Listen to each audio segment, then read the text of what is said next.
ത്രിയേക ദൈവത്തിന് മഹത്വമുണ്ടായിരിക്കട്ടെ.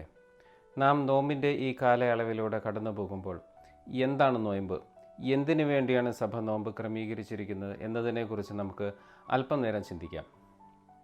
ഫ്രാൻസിസ് മാർപ്പാപ്പ ഒരിക്കൽ പറയുകയുണ്ടായി, നോമ്പുകാലം ദൈവാനുഗ്രഹത്താൽ നമ്മുടെ അടുത്തേക്ക് വരുന്നത് നമ്മെ ഉണർത്തുവാനും ആത്മീയ അലസതയിൽ നിന്ന് നമ്മെ വിടുവിക്കാനുമത്രേ.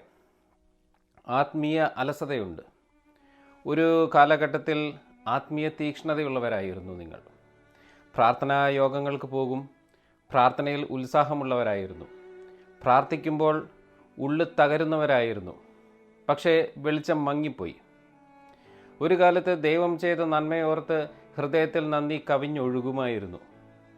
ഇപ്പോൾ ആത്മീയ വിഷയത്തിൽ ആകെ ഒരു മരവിപ്പ്, മരിച്ചുപോയ ഒരു അവസ്ഥ, ആത്മീയ മരണം. നീ ഇന്ന് ഉറങ്ങുന്നവൻ ആണെങ്കിൽ എഴുന്നേൽക്കണം, മരിച്ചവനാണെങ്കിൽ ഉയർത്തെഴുന്നേൽക്കണം. അതിനുവേണ്ടിയാണ് സഭ നോമ്പുകാലം ക്രമീകരിച്ചിരിക്കുന്നത്. നമുക്ക് വായിക്കാം ധൂർത്തപുത്രൻ്റെ ഉപമ. ലൂക്കായുടെ സുവിശേഷം 15-ാം അധ്യായം 16 തൊട്ടുള്ള വചനങ്ങൾ. പന്നി തിന്നിരുന്ന തവിടെങ്കിലും കൊണ്ട് വയറ് നിറയ്ക്കാൻ അവൻ ആശിച്ചു, പക്ഷേ ആരും അവന് കൊടുത്തില്ല. അപ്പോൾ അവന് സ്വബോധമുണ്ടായി. അവൻ പറഞ്ഞു, എൻ്റെ പിതാവിൻ്റെ എത്രയോ ദാസന്മാർ സുഭിക്ഷമായി ഭക്ഷണം കഴിക്കുന്നു, ഞാനോ ഇവിടെ വിശന്ന് മരിക്കുന്നു. ഞാൻ എഴുന്നേറ്റ് എൻ്റെ പിതാവിൻ്റെ അടുത്തേക്ക് പോകും. അവനൊരു തീരുമാനമെടുത്തു. അപ്പൻ്റെ അടുത്തേക്ക് മടങ്ങി വരുവാൻ അവനൊരു തീരുമാനമെടുത്തു. നീ ഇന്ന് മടങ്ങി വരണം, അപ്പൻ്റെ ഭവനത്തിലേക്ക് നീ മടങ്ങിച്ചെല്ലണം. നീ ഇപ്പോൾ ഒരു പുതിയ തീരുമാനമെടുക്കണം. അതിനുവേണ്ടിയാണ് സഭ നോമ്പുകാലം ക്രമീകരിച്ചിരിക്കുന്നത്. തുടർന്ന് വായിക്കുമ്പോൾ നമുക്ക് കാണാം അവൻ എഴുന്നേറ്റ് പിതാവിൻ്റെ അടുത്തേക്ക് ചെന്നു. ദൂരെ വെച്ച് തന്നെ പിതാവ് അവനെ കണ്ടു. അവൻ മനസ്സലിഞ്ഞ് ഓടിച്ചെന്ന് അവനെ കെട്ടിപ്പിടിച്ച് ചുംബിച്ചു. മനസ്സലിവുള്ള ഒരു അപ്പൻ നിനക്ക് വേണ്ടി കാത്തിരിക്കുന്നുണ്ട് സുഹൃത്തെ. മേൽത്തരം വസ്ത്രവും കയ്യിലിടാൻ മോതിരവും കാലിലിടാൻ ചെരുപ്പും കരുതി വെച്ചിട്ടാണ് അപ്പൻ നിനക്ക് വേണ്ടി നോക്കി നിൽക്കുന്നത്. മടങ്ങി വരാം, ഒരു തീരുമാനം നിനക്കെടുക്കാം. ഈ ഉപമ നാം പരിശോധിക്കുമെങ്കിൽ നമുക്ക് ഒരു കാര്യം മനസ്സിലാകും. അപ്പൻ മകനെ തേടി പന്നിക്കൂട്ടിലേക്ക് വരുന്നില്ല. പകരം മകൻ സ്വബോധത്തോടു കൂടി അപ്പൻ്റെ ഭവനത്തിലേക്ക് മടങ്ങി ചെല്ലുകയാണ്. നാം വേദപുസ്തകം ഉടനീളം പരിശോധിക്കുമ്പോൾ ദൈവം മനുഷ്യനെ തേടി മനുഷ്യൻ്റെ അടുത്തേക്ക് വരുന്ന സന്ദർഭങ്ങൾ കാണാം. നഷ്ടപ്പെട്ടു പോയ ആടിൻ്റെ ഉപമയിൽ ആടിനെ തേടിയെത്തുന്ന ഇടയനെ നമുക്ക് കാണാം. ദൈവം നിന്നെ തേടി വരാൻ പല കാരണങ്ങളുണ്ട്. അത് വേറൊരു പ്രസംഗത്തിൽ നമുക്ക് ചിന്തിക്കാം. പക്ഷേ ഈ ഉപമയിൽ മകൻ അപ്പൻ്റെ അടുത്തേക്ക് മടങ്ങി ചെല്ലുന്നതാണ്. ഇതാണ് സമയം. നീ ഇപ്പോൾ മടങ്ങി വരാൻ നിൻ്റെ അപ്പൻ ആഗ്രഹിക്കുന്നു. നീ മനഃപൂർവ്വം അപ്പൻ്റെ അടുത്തേക്ക് മടങ്ങി വരണം. നോമ്പ്, lent, it is an intentional act to turn to God. ഇനി എങ്ങനെയാണ് നിങ്ങൾ ദൈവത്തിലേക്ക് തിരിയേണ്ടത് എന്ന് നോക്കാം. യോവേൽ പ്രവാചകൻ്റെ പുസ്തകം 2-ാം അധ്യായം 12-ാം തിരുവചനം. ഇപ്പോഴെങ്കിലും ഉപവാസത്തോടും വിലാപത്തോടും നെടുവീർപ്പോടും കൂടെ നിങ്ങൾ പൂർണ്ണ ഹൃദയത്തോടെ എൻ്റെ അടുക്കിലേക്ക് തിരിച്ചു വരുവിൻ. അപ്രകാരം തന്നെയാണ് ധൂർത്തപുത്രനും പിതാവിൻ്റെ അടുത്തേക്ക് തിരിച്ചു വന്നത്. അവൻ പറഞ്ഞു, പിതാവേ, സ്വർഗത്തിനെതിരായും നിന്റെ മുമ്പിലും ഞാൻ പാപം ചെയ്തു. നിന്റെ പുത്രൻ എന്ന് വിളിക്കപ്പെടാൻ ഞാൻ ഇനി യോഗ്യനല്ല. നമുക്കും കർത്താവിനോട് ഇങ്ങനെ പറയാം, എൻ്റെ കർത്താവേ, എനിക്ക് ഒരു യോഗ്യതയുമില്ല. എനിക്ക് എല്ലാം നഷ്ടപ്പെട്ടു. എൻ്റെ ആരോഗ്യവും സമ്പത്തും നീ തന്ന കഴിവുകളും എല്ലാം ഞാൻ നഷ്ടപ്പെടുത്തി. ധൂർത്തപുത്രൻ എഴുന്നേറ്റ് പിതാവിൻ്റെ അടുത്തേക്ക് ചെന്നു. ദൂരെ വെച്ച് തന്നെ പിതാവ് അവനെ കണ്ടു. അവൻ മനസ്സലിഞ്ഞ് ഓടിച്ചെന്ന് അവനെ കെട്ടിപ്പിടിച്ച് ചുംബിച്ചു. ദൈവത്തിന് സ്തോത്രം. നാം ഈ നോമ്പ് കാലത്ത് ആചരിക്കേണ്ട ചില പ്രധാനപ്പെട്ട കാര്യങ്ങളുണ്ട്. എന്തൊക്കെയാണെന്ന് പരിശോധിക്കാം. നമുക്ക് വായിക്കാം പുറപ്പാടിൻ്റെ പുസ്തകം 34-ാം അധ്യായം 4 മുതലുള്ള വാക്യങ്ങൾ. അങ്ങനെ മോശ മുൻപിലത്തെ പോലെ 2 കൽപ്പലകകൾ ചെത്തി അതികാലത്ത് എഴുന്നേറ്റ് യഹോവ തന്നോട് കൽപ്പിച്ചതുപോലെ സീനായ് പർവ്വതത്തിൽ കയറി. ആ വാക്ക് നിങ്ങൾ ശ്രദ്ധിച്ചു കൊള്ളണം. അതികാലത്ത് എന്നാണ് പറഞ്ഞിട്ടുള്ളത്. അതെന്താണ്? അതിരാവിലെ തന്നെ ദൈവത്തിനെ അന്വേഷിക്കേണ്ട കാര്യമുണ്ടോ? കാലത്ത് എഴുന്നേറ്റ് മറ്റു കാര്യങ്ങളൊക്കെ ചെയ്തു കഴിഞ്ഞ് പിള്ളേരൊക്കെ സ്കൂളിൽ വിട്ട് അല്ലെങ്കിൽ വീട്ടിലെ ജോലിയൊക്കെ കഴിഞ്ഞ് പിന്നെ സമയം കിട്ടുവാണെങ്കിൽ പ്രാർത്ഥിച്ചാൽ പോരെ? അങ്ങനെ പ്രാർത്ഥിച്ചാൽ ദൈവം കേൾക്കില്ലേ? നിശ്ചയമായും ദൈവം കേൾക്കും. അല്ലാതെ ഇപ്പോൾ നിങ്ങൾ എങ്ങനെ പ്രാർത്ഥിച്ചാലും ദൈവം കേൾക്കും. നിന്നോ ഇരുന്നോ കിടന്നോ എങ്ങനെ പ്രാർത്ഥിച്ചാലും ദൈവം കേൾക്കും. എന്നാൽ നിങ്ങൾ ഒരു കാര്യം അറിഞ്ഞുകൊള്ളുക. നിങ്ങൾ അതിരാവിലെ എഴുന്നേറ്റ് മറ്റു കാര്യങ്ങൾ തുടങ്ങുന്നതിന് മുന്നേ ദൈവത്തിൻ്റെ സന്നിധിയിലേക്ക് കടന്ന് മുഴങ്കാലും മടക്കി കൈകൾ മുകളിലേക്ക് ഉയർത്തി ദൈവത്തോട് പ്രാർത്ഥിക്കുമെങ്കിൽ അവിടെ തീയിറങ്ങും. അന്നത്തെ നിൻ്റെ ദിവസം ധന്യമായിരിക്കും. ആ ദിവസം നീ ചെയ്യാൻ ഉദ്ദേശിക്കുന്ന എല്ലാ കാര്യങ്ങളും ദൈവം നിനക്ക് സാധിപ്പിച്ചു തരും. ദൈവത്തിന് സ്തോത്രം. അങ്ങനെ നിങ്ങൾ പ്രാർത്ഥിക്കുമെങ്കിൽ പ്രാർത്ഥിക്കുന്നതിനോടൊപ്പം നീ ദൈവത്തോട് മറ്റൊരു കാര്യം കൂടി പ്രസ്താവിക്കുകയാണ്. എനിക്ക് മറ്റെന്തിനേക്കാളും ദൈവമേ നീയാണ് വലുത്. ദൈവത്തിന് സ്തോത്രം. ശേഷം ആ അധ്യായം 28 തിരുവചന ഭാഗം ഇങ്ങനെ പറയുന്നു: അവൻ അവിടെ ഭക്ഷണം കഴിക്കാതെയും വെള്ളം കുടിക്കാതെയും 40 പകലും 40 രാവും യഹോവയോട് കൂടെയായിരുന്നു. നിങ്ങൾ ഉപവസിക്കണം. നിങ്ങൾക്ക് ഇഷ്ടപ്പെട്ട ചില ഭക്ഷണ പദാർത്ഥങ്ങൾ, പാനീയങ്ങൾ, വിനോദങ്ങൾ ഇവയെല്ലാം നിങ്ങൾ ഈ നോമ്പുകാലത്ത് ഒഴിവാക്കണം. ഇതാണ് രണ്ടാമത്തെ കാര്യം. ഒന്നാമത്തെ കാര്യം, നിങ്ങൾ അതിരാവിലെ ദൈവസന്നിധിയിലേക്ക് കടന്നു ചെന്ന് ദൈവത്തോട് കൂടെയായിരിക്കണം. രണ്ടാമത്, ചില ഇഷ്ടപ്പെട്ട വിനോദങ്ങൾ, ഭക്ഷണങ്ങൾ ഇവയെല്ലാം നിങ്ങൾ ഒഴിവാക്കിക്കൊള്ളണം. മൂന്നാമതായി, നിങ്ങൾക്ക് ഒരു കാര്യം കൂടി കാണുവാൻ സാധിക്കും ഈ അധ്യായത്തിൽ. മോശ ഈ 40 ദിവസവും ദൈവത്തോട് സംസാരിച്ചു കൊണ്ടിരുന്നു, അഥവാ അവൻ പ്രാർത്ഥിച്ചു കൊണ്ടിരുന്നു. നിങ്ങളും പ്രാർത്ഥിക്കണം. നിരന്തരം ദൈവത്തോട് പ്രാർത്ഥിച്ചു കൊണ്ടിരിക്കണം. നമുക്കൊക്കെ ചിലപ്പോൾ തോന്നാറുണ്ട്, നിരന്തരം പ്രാർത്ഥിക്കാൻ പോയിട്ട് സ്വല്പം നേരം പോലും പ്രാർത്ഥിക്കാൻ സമയമില്ല എന്ന്.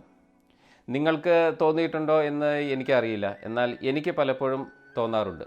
പ്രത്യേകിച്ച് ഇവിടെ UK ലൈഫിൽ 5 ദിവസം ഡ്യൂട്ടി, പിന്നെ 2 ദിവസം ഓഫ്. ആ ദിവസങ്ങളിൽ മിക്കവാറും വൈഫിന് ഡ്യൂട്ടി ആയിരിക്കും. അപ്പോൾ പിന്നെ വീട്ടിലെ കാര്യങ്ങൾ നോക്കണം, ചോറും കറിയൊക്കെ വെക്കണം, പിള്ളേരുടെ കാര്യം നോക്കണം, വീട് വൃത്തിയാക്കണം, അങ്ങനെ പല പല കാര്യങ്ങൾ. ഇതിനിടയിൽ പ്രാർത്ഥിക്കാൻ നേരമുണ്ടോ? എനിക്ക് പ്രാർത്ഥിക്കാൻ നേരമില്ല എന്ന് ഞാൻ പറഞ്ഞാൽ അത് ഒരു കള്ളമായിരിക്കും. യഥാർത്ഥത്തിൽ അത് എനിക്ക് പ്രാർത്ഥിക്കാൻ സമയമില്ലാത്തത് കൊണ്ടല്ല, പ്രാർത്ഥനയും ദൈവവിഷയവും എൻ്റെ പ്രയോറിറ്റി ലിസ്റ്റിൽ ഇല്ലാത്തത് കൊണ്ടാണ്. എഴുന്നേൽക്കുമ്പോൾ ദൈവത്തിന് നന്ദി പറയുന്നതിന് പകരം ഫേസ്ബുക്കിലും വാട്സാപ്പിലും വല്ല പുതിയ നോട്ടിഫിക്കേഷനോ അല്ലെങ്കിൽ പുതിയ പോസ്റ്റുകളോ വന്നിട്ടുണ്ടോ എന്ന് നോക്കാൻ സമയം കിട്ടാറുണ്ട്. ശരിയല്ലേ? നിങ്ങളും ഒന്ന് ചിന്തിച്ചു നോക്കൂ. ഒരു സിനിമ കാണാനാണെങ്കിൽ രാത്രി ഏറെ നേരം വൈകിയാണെങ്കിലും വൈകിയിരിക്കാനും ഒരു മടിയുമില്ല. എന്നാൽ ഒരു വചന പ്രഘോഷണം കേൾക്കാൻ രാത്രി വൈകിയിരുന്ന ഒരു ചരിത്രം ഞാൻ ഓർക്കുന്നില്ല. എന്തെങ്കിലും കാര്യം നോക്കണമെന്ന് കരുതി യൂട്യൂബിൽ കയറിയാൽ പിന്നെ അതിൽ മണിക്കൂറുകളോളം.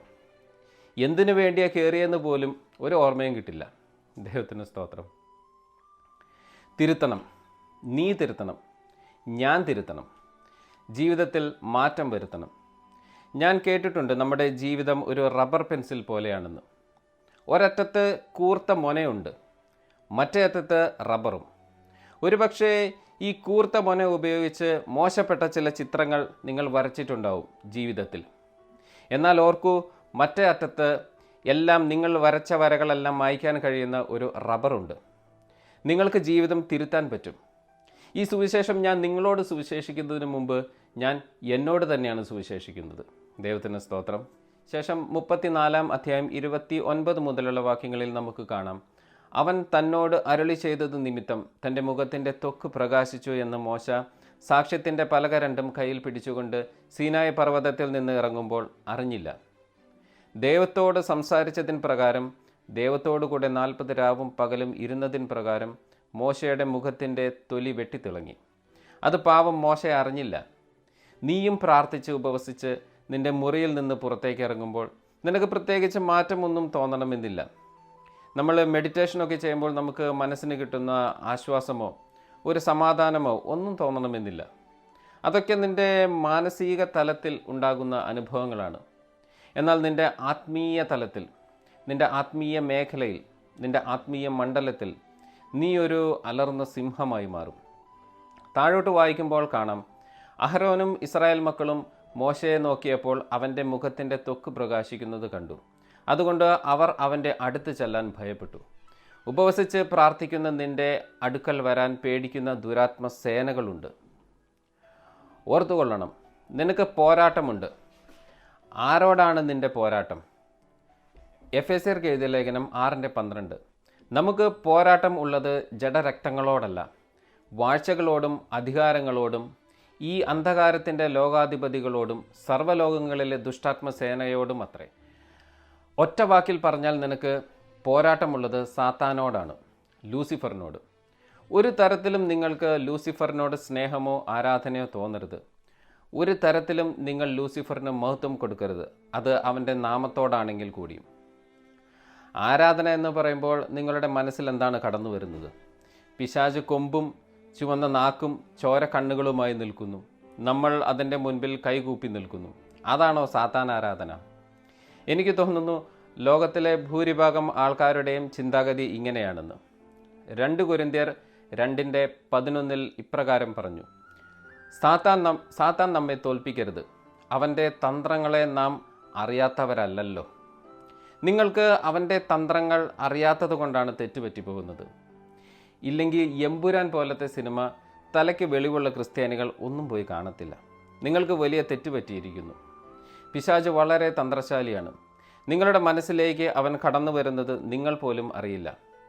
സാത്താൻ ആരാധനയുടെ ഏറ്റവും വലിയ ഘടകം ദൈവത്തെ അല്ലെങ്കിൽ ദൈവപുത്രനെ താഴ്ത്തിക്കെട്ടുക, അപമാനിക്കുക എന്നതാണ്. ഈ എമ്പുരാൻ എന്ന് പറയുന്ന സിനിമയുടെ ട്രെയിലർ ഞാൻ കണ്ടിരുന്നു. ദൈവപുത്രൻ പാപം ചെയ്താൽ പിന്നെ സാത്താനെ അല്ലാതെ മറ്റാരെ ആശ്രയിക്കും എന്നൊക്കെ. ദൈവത്തെ അപമാനിക്കുക. നിങ്ങൾക്കറിയാമോ, സാത്താൻ ആരാധനയിൽ നിർവഹിക്കുന്ന ഒരു പ്രധാന ചടങ്ങ് എന്നത് ഒരു നഗ്ന സ്ത്രീയുടെ രഹസ്യഭാഗത്ത് തിരുവോസ്തി വയ്ക്കുന്നതാണ്. ഞാൻ വെറുതെ പറയുന്നതല്ല, നിങ്ങൾ ഒന്ന് ഗൂഗിൾ ചെയ്താൽ മതി, ഒന്ന് ഗൂഗിൾ സെർച്ച് ചെയ്താൽ മതി, ഇഷ്ടംപോലെ ആർട്ടിക്കിൾസ് കിട്ടും. നിങ്ങൾക്ക് എന്ത് തോന്നുന്നു? ഈ നോമ്പ് കാലത്ത് ഇങ്ങനെ ഒരു സിനിമ എറിഞ്ഞത് യാദൃശ്ചികമായിട്ടാണെന്നോ? ഒരുപക്ഷെ ഈ സിനിമയുടെ എഴുത്തുകാരനോ അത് സംവിധാനം ചെയ്ത വ്യക്തിക്കോ ഒന്നും അറിഞ്ഞിട്ടുണ്ടായിരിക്കില്ല.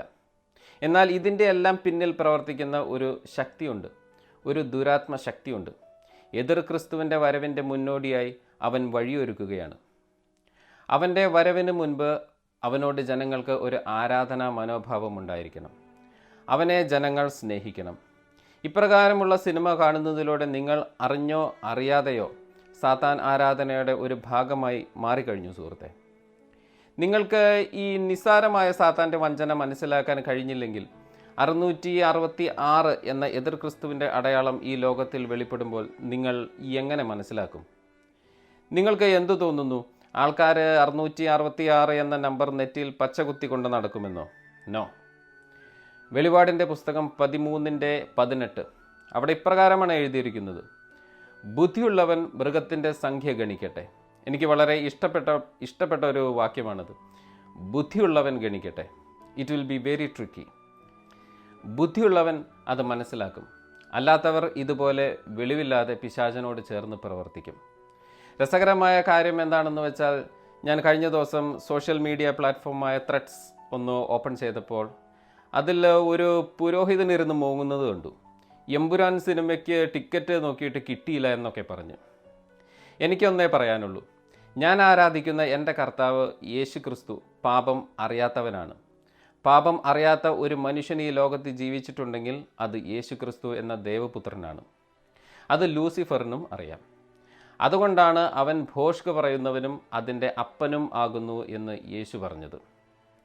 അവൻ ഇനി അല്പകാലം മാത്രമേ അവശേഷിച്ചിട്ടുള്ളൂ എന്ന ഉത്തമ ബോധ്യം അവനുണ്ട്.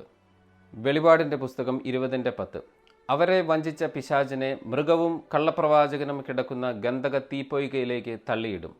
അവർ എന്നേക്കും രാപ്പകൽ ദണ്ഡനം സഹിക്കേണ്ടി വരും. അവൻ്റെ അവസാനം എന്തെന്ന് അവന് നന്നായി അറിയാം. മത്തായിയുടെ സുവിശേഷം 25:41 പിന്നെ അവൻ ഇടത്തുള്ളവരോട്, ശപിക്കപ്പെട്ടവരെ, എന്നെ വിട്ട് പിശാചിനും അവൻ്റെ ദൂതന്മാർക്കും ഒരുക്കിയിരിക്കുന്ന നിത്യാഗ്നിയിലേക്ക് പോകുവിൻ. സാത്താന് വശംവദരായവരുടെ അവസ്ഥ എന്താകുമെന്ന് നിങ്ങൾക്ക് ഇപ്പോൾ ഊഹിക്കാൻ കഴിയും എന്ന് ഞാൻ കരുതട്ടെ. അനുദപിച്ച് മടങ്ങി വരാം, തെറ്റ് തിരുത്താം. ഈ നോമ്പുകാലം നമ്മുടെ തെറ്റുകൾ തിരുത്തിക്കൊണ്ട് ദൈവത്തിങ്കിലേക്ക് ഉള്ള ഒരു മടങ്ങി വരവായി മാറട്ടെ. ദൈവം നിങ്ങളെ അനുഗ്രഹിക്കട്ടെ. God bless you.